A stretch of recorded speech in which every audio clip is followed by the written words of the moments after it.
Bonjour et bienvenue sur Homemade School. Dans la suite de notre tutoriel sur le Map Viewer d'Agis Online, nous allons voir aujourd'hui comment réaliser des requêtes spatio-attributaires grâce à l'outil d'analyse de Map Viewer.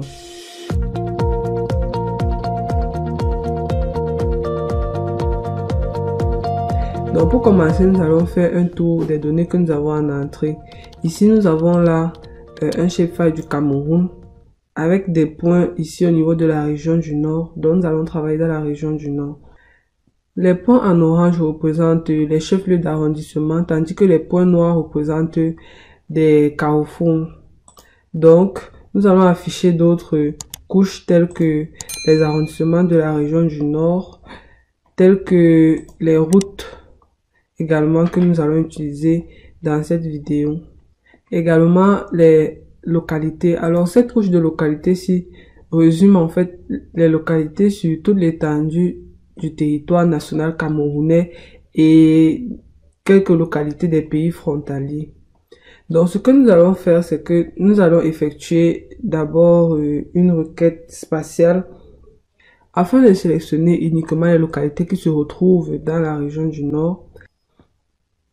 Ensuite, nous effectuerons notre requête attributaire au niveau de la couche des routes afin de sélectionner une catégorie particulière de routes. Et puis, nous verrons l'outil de sélection attributaire et spatiale. Pour ce faire, nous avons apprêté un tout petit problème à résoudre. Premièrement, la requête spatiale que nous allons effectuer va consister, comme je le disais tout à l'heure, à déterminer les localités qui sont contenues dans la région du Nord. Pour cela, nous allons venir dans la barre des paramètres ici et prendre l'outil d'analyse.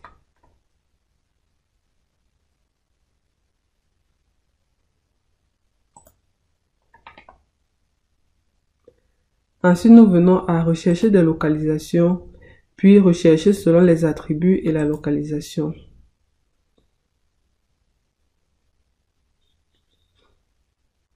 Donc, nous allons créer une nouvelle requête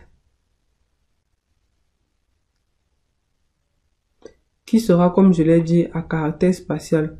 Donc, on va prendre ici expression spatiale. Maintenant, la requête va s'appliquer à quelle couche? À la couche localité point. Donc, on la maintient et puis on clique sur suivant. Donc, nous voulons sélectionner les points qui sont contenus, c'est-à-dire complètement dans Nord arrondissement, c'est-à-dire la région du Nord. Donc, on va ajouter cette expression. Ensuite, nous cochons ici inclure uniquement les parties d'identité répondant aux critères spécifiés. Et puis, on va renseigner une couche en sortie qu'on va appeler localité Nord.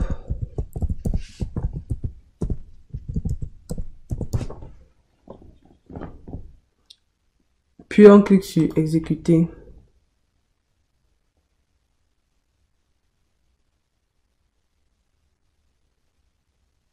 L'opération ayant donc réussi maintenant, nous pouvons désactiver l'ancienne couche des localités et maintenir celle des localités Nord. Donc ça c'est fait pour notre première requête. Ensuite nous allons effectuer une autre requête à caractère spatial sur les routes parce que nous voulons travailler uniquement avec les routes de catégorie provinciale. Donc ici on va retourner à l'outil, créer notre nouvelle requête et la requête maintenant s'effectue sur la couche route totale. Suivant, rechercher des entités dans route totale où toutes les conditions suivantes sont vraies, c'est-à-dire que le classement est égal à... Ici, nous pouvons donc voir les différentes catégories de routes qui sont présentes dans cette couche et puis nous allons sélectionner uniquement les provinciales. On ajoute l'expression. Ensuite, pareil, ici, on coche ça et on renseigne un nom en sortie. Nous allons appeler notre couche route provinciale Nord.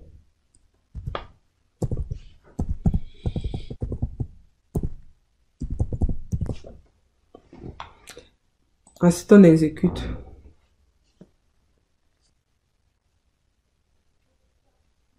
Ceci étant fait, nous allons également désactiver la couche des routes totales.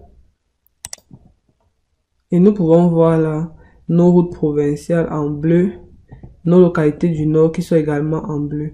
On pourra modifier cette symbologie à souhait plus tard.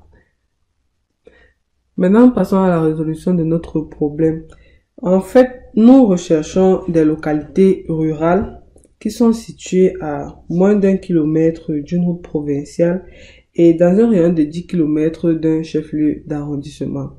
Donc, c'est ce problème-ci que nous allons traduire maintenant sous forme de notre requête spatio-attributaire. Donc, nouvelle requête. Puisque les éléments à afficher en sortie, ce sont des localités, nous allons choisir la couche localité nord. Ensuite, expression attributaire suivant. Nous avons dit que on recherche des localités rurales. Ça veut dire qu'on ne veut pas, par exemple, les chefs-lieux d'arrondissement ou de département ou de région parmi nos localités. Donc, ce que nous allons faire, c'est que nous allons choisir ici type. Donc, ici, on peut choisir n'est pas égal à et ensuite venir éliminer chacune des valeurs telles que chef-lieu départemental, chef-lieu régional, chef-lieu d'arrondissement. Mais vu que ça fait beaucoup, on va préférer prendre est égal à et puis on va lister soit autre localité. Maintenant, on voudrait également que nos localités soient situées à moins d'1 kilomètre d'une route provinciale. Ça veut dire que là, nous allons ajouter une requête spatiale et la condition ici, ce sera à une distance de, c'est-à-dire la localité doit être située à une distance de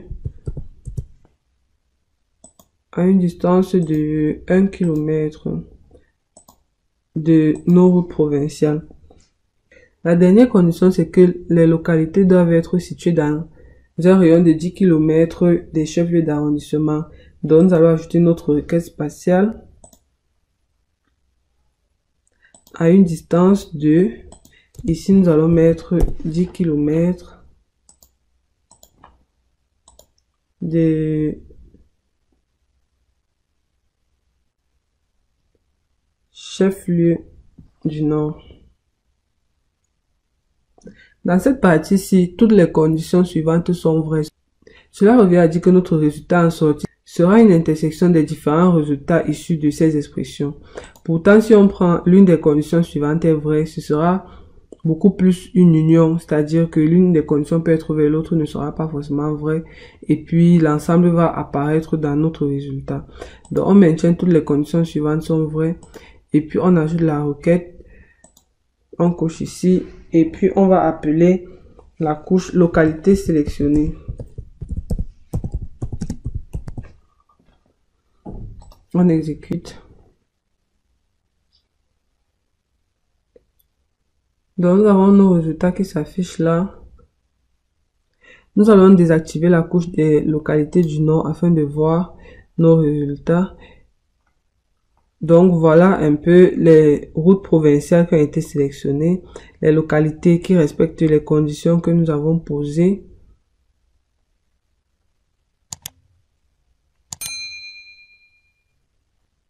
Donc, voilà, c'est tout pour cet outil. Rechercher selon les attributs et la localisation. J'espère que vous aurez appris quelque chose dans cette vidéo. Je vous donne rendez-vous très vite pour la suite. Mais d'ici là, n'oubliez pas de vous abonner à la chaîne Roubmate School, de parcourir notre contenu afin de profiter des différentes formations que nous offrons sur la chaîne. Donc, merci d'avoir regardé et à très vite.